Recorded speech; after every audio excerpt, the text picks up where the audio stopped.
Hello guys, welcome back to another video of me, Super7, and today my friends we are going to be talking about Terraria 1.4.5 and Terraria 1.5. Now you're probably wondering why would you be talking about the next big update when we've only just got 1.4.4 over a week ago. Now I have some ideas of what I'd like to see in the next big update, and I think that you guys are going to agree with me. First things first, I think we need to talk about cross-platform. Since Terraria went on to consoles, PS3 and Xbox 360, people have been speculating that one day we would get cross-platform play. However, this never came. Then we got the Terraria Xbox One and Terraria PS4 editions, which were coded by Engine and 404 Games. Around this time, Engine left and Pipeworks Studios took up the mantle of Terraria for these next-gen consoles. The console community was left on version 1.2.4, and for a long time we were yearning just to get that 1.3 update. At this point, the console versions were about 1 to 2 years behind the PC version of Terraria. Pipeworks Studios showed the progress over many different Twitch streams as they were coding the game from the bottom to the top again. When the game finally released, it was technically an entirely new version of the game with an improved code. However, when the 1.3 update came, unfortunately a lot of people weren't very satisfied, and the reason for this was because there was a mass dramatic change with the console version. It lost its console feel, which meant that a lot of its unique menus that were made just for it went away, and we started having to use keybinds to navigate the menu. For most people like myself, we finally adapted to the new way that we would navigate these menus, and once again people were falling in love with the Terraria version for consoles. Myself and fellow YouTuber Luke Games were going around giving out loads of items to the community, and people were having much fun. However, people kept asking the question, when are we getting cross-platform play? It looked like it was never going to happen. It's also good to note that at this point Dr. Studios had taken over progress with the mobile version of Terraria, and unfortunately the mobile edition was very far behind. Pipeworks Studios decided to part ways with Relogic, which meant that they were going to leave the Terraria console edition where it was. Relogic then assigned Dr. Studios with the honor of being able to update the console edition alongside the mobile. Although all editions are slightly different, they pretty much follow the same code that Dr. Studios created for the mobile edition of Terraria. Eventually Dr. Studios started to get updates out for the console that took us to 1.3.2 and 1.3.4, and then we came to a pause, because finally, for the first time in all of the years of Terraria being created for consoles, it finally reached up to the PC version of Terraria, which never was believed it could happen. For the first time in Terraria's history, the console edition had reached the PC version of Terraria, and then people wanted mouse and keyboard support. So when the 1.4 update was created for PC, a couple of months later we got the update for console, and finally we had keyboard and mouse support. I probably should have mentioned this earlier on, but a lot of items were changed to legacy items during the time that Pipeworks Studios were making 1.3, and they removed all references to Okram from the game. When Dr. Studios took over, they were tasked to recode Terraria from the ground up. This warranted the removal of Turka the Ungrateful, along with the bunny rabbit Lepus. This meant that console and mobile no longer had any exclusive bosses. Although the community cries today for these features to be added back and maybe even reworked, they were ultimately removed from the game in the hopes of reaching parity. This is a point in the game's history where every single version of Terraria would eventually be on the same update. And that brings us to here where we are now. For the first time ever, they broke another record. Not only did they break the record for finally reaching PC's version, but Relogic along with Dr. Studios managed to code 1.4.4 and do the first Terraria simultaneous update across all platforms. One of the most requested features would be cross-platform play. Now we know it's possible for mobile to cross-play with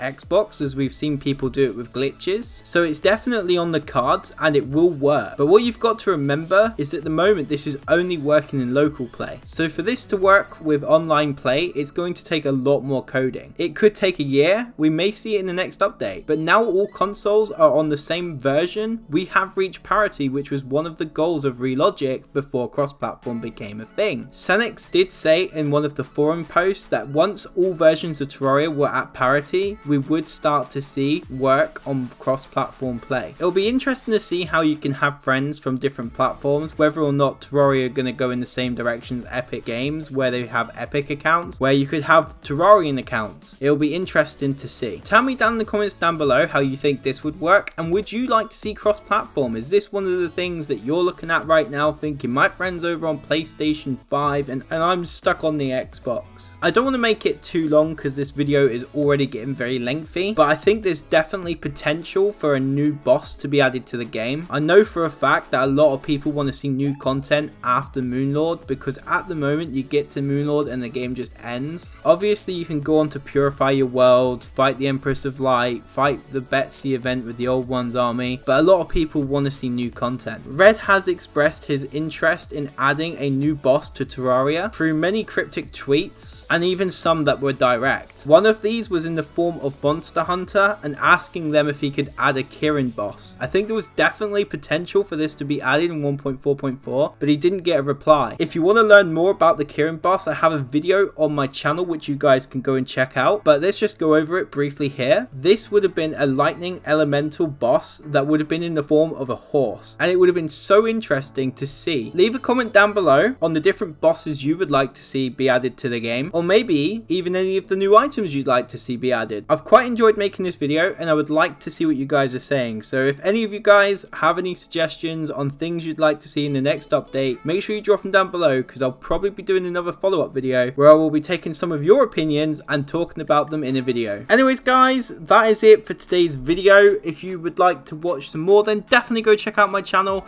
If you haven't already, make sure to turn on post notifications. Anyways guys, that's it for today's video, and I shall see you guys in my next video. Goodbye.